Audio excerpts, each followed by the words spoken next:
Hello everyone, this is my first video and I am going to start a new topic, the First World War. I hope मेरा ये video आप लोगों को अच्छा लगेगा।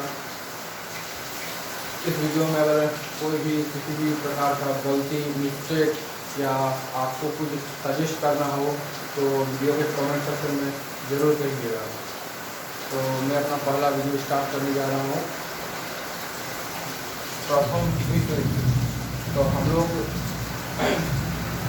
इस टॉपिक के बारे में जानेंगे कि यह कब आरंभ हुआ, इसके आरंभ होने के पीछे कारण क्या था, प्रमुख कारण, और यह युद्ध किनके किनके मध्य लड़ा गया, इस युद्ध का स्थान क्या था, इसका अंत कब हुआ और मृतकों की कुल संख्या वगैरह कुल हम लोग जानने का कोशिश करेंगे।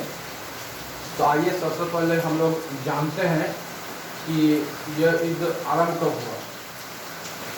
28 जुलाई 1914 को ऑस्ट्रिया ने साइबेरिया पे आक्रमण करके इस युद्ध का बिगुल बजाया। इस युद्ध को the great war, the war to end all war या द ग्लोबल वार के नाम से जाना जाता है। इतिहास में इससे पहले इतनी भयंकर और अमानवीय कृत्य वाली युद्ध कभी नहीं हुआ था। इसलिए इतिहासकारों ने यह अनुमान लगाया कि इस युद्ध को होने के बाद और इतिहास में ऐसी युद्ध कभी नहीं घटेगा। इसलिए इसको दी वार टू एंड ऑल वार, सभी युद्धों का अंतिम युद्ध कहा गया।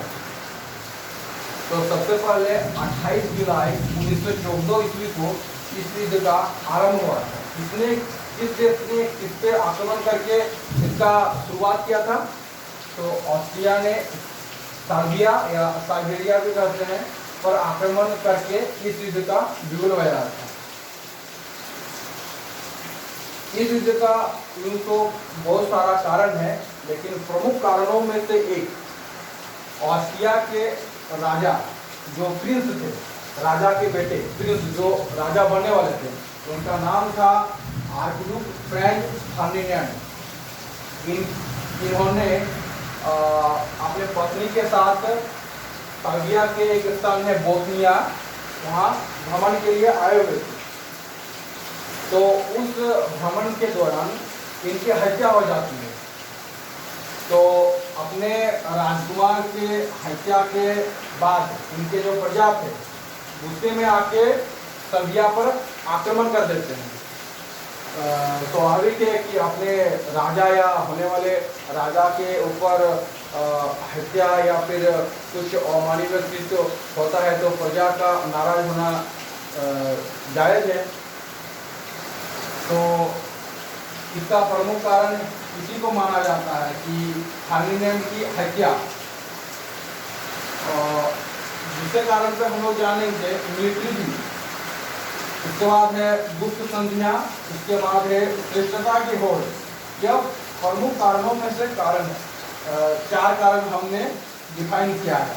प्रथम कारण है राजकुमार की हत्या, माने फर्डिनेंड की हत्या, मिलिट्रिज्म, जिसमें इसको तो मैंने बताया कि राजकुमार और उनकी पत्नी घूमने आए थे सर्बिया जो बोस्निया में है। उस दौरान गार्गिलो नामक व्यक्ति ने इनकी हत्या कर दिया। इस हत्या के पीछे गार्गिलो का संबंध एक ब्लैक कुछ संस्था बोल के है, उनके साथ इनका रिलेशन था। ब्लैक हैंड नामक संस्था का रिश्ता इसके साथ था। क्या नाम है? गार्गिलो। तो यह प्रमुख कारण है, प्रथम विश्व युद्ध का प्रथम कारण। उसके बाद है मिलिट्रिज्म। तो मिलिट्रिज्म में हम लोग ये कहा जाता है कि ब्रिटिश साम्राज्य का सूरज का कभी नहीं हुआ है या होता है। इस बात के पीछे हम लोग जानते हैं कि ब्रिटिश साम्राज्य का सूरज अस्त क्यों नहीं होता है। दरअसल ब्रिटिश विश्व के लगभग सभी देशों पे अपना साम्राज्य स्थापित किया था, सभी देशों पे अपना आधिपत्य स्थापित कर चुका था। तो औद्योगिक क्रांति के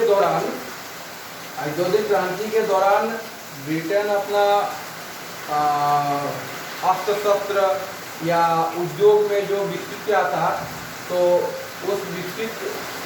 उसको विकसित कर और संपूर्ण विश्व के सभी देशों पे अपना आधिपत्य स्थापित करना चाहता था। तो इस होड़ में विश्व के लगभग सभी देश शामिल होना चाहते थे। ब्रिटिश इस मिलिट्रिज्म में सफल हो चुका था, तो इसका अनुसरण करके विश्व के सभी देश इनका अनुसरण करने लगे, जिसके फलस्वरूप युद्ध का होना लाजमी है। तृतीय कारण में है गुप्त संधियां, जिसमें से ट्रिपल अलायंस, ट्रिपल इंटेंट, जो गुप्त संधियां थी, दो देश का संधि होगा तो तीसरे देश को पता नहीं चलेगा, और युद्ध के स्थिति में जो गुप्त संधियां होती थी वह देश आपस में उनकी रक्षा करेंगे। यही इस संधि का उद्देश्य था कि पूरे विश्व में अगर हम गुप्त संधियां कर लेते हैं कि दो देश के बीच, तो और देश के बीच अगर हमको कोई युद्ध की स्थिति बनेगी या और देशों से हमको खतरा होगा, तो गुप्त संधियां जिसके साथ करेंगे वो हमारा सपोर्ट करेंगे।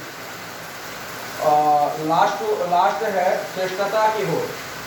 इसमें युद्ध संबंधी हथियार या फिर एक दूसरे से आगे बढ़ने का जो चेष्टा था, इसको ही बोलते हैं श्रेष्ठता की होड़। तो विश्व के सभी देश को पीछे रहना तो चाहेगा नहीं, तो सभी देश एक दूसरे से आगे बढ़ना चाहते थे, तो आगे बढ़ने की होड़ में युद्ध का होना लाजमी। तो उसके बाद हम लोग जानेंगे कि यह किन किन देशों के मध्य हुआ।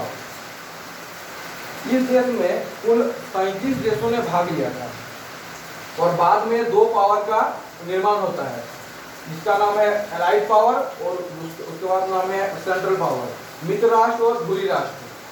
तो मित्र राष्ट्र में मुख्यतः फ्रांस, रूस, ब्रिटेन, इंग्लैंड और अमेरिका आते हैं। धुरी राष्ट्र में जर्मनी, ऑस्ट्रिया, जिसका राजधानी वियना है, ऑटोमन साम्राज्य जो तुर्की के नाम से जाना जाता है, बुल्गारिया इत्यादि देश शामिल थे। यह एलाइड पावर और सेंट्रल पावर बाद में बढ़ गया, बढ़ने के बाद यह दोनों का नाम पड़ा, मित्र राष्ट्र और धुरी राष्ट्र। तो कुल लगभग 37 देशों ने भाग लिया था। इस युद्ध का स्थान क्या था? विश्व के 3 महादेश यूरोप, एशिया तथा अफ्रीका था। इसका कुरुक्षेत्र यह 3 महादेश था, यूरोप, एशिया तथा अफ्रीका। इसका अंत कब हुआ? इसका अंत हुआ 11 नवंबर 1918 को, जिसमें जर्मनी के हार के बाद ही युद्ध का अंत हुआ। इस युद्ध में लगभग 6 करोड़ सिपाहियों ने भाग लिया था, जिसमें से 1 करोड़ 10 लाख सिपाही थे, 2 करोड़ सिपाही जो घायल हो गए थे, और आम आदमियों की संख्या इसमें 60 लाख करीबन थी। तो यह तो हो गया मृतकों की संख्या। इसका अंत, युद्ध का स्थान, किनके मध्य लड़ा गया, विश्व के 37 देशों ने भाग लिया था। कारण, मुख्य कारण फर्डिनेंड की हत्या, जो राजकुमार थे, आर्चड्यूक फ्रांज फर्डिनेंड। दूसरे नंबर में आता है मिलिट्रिज्म, उसके बाद आता है गुप्त संधियां, उसके बाद आता है श्रेष्ठता की होड़।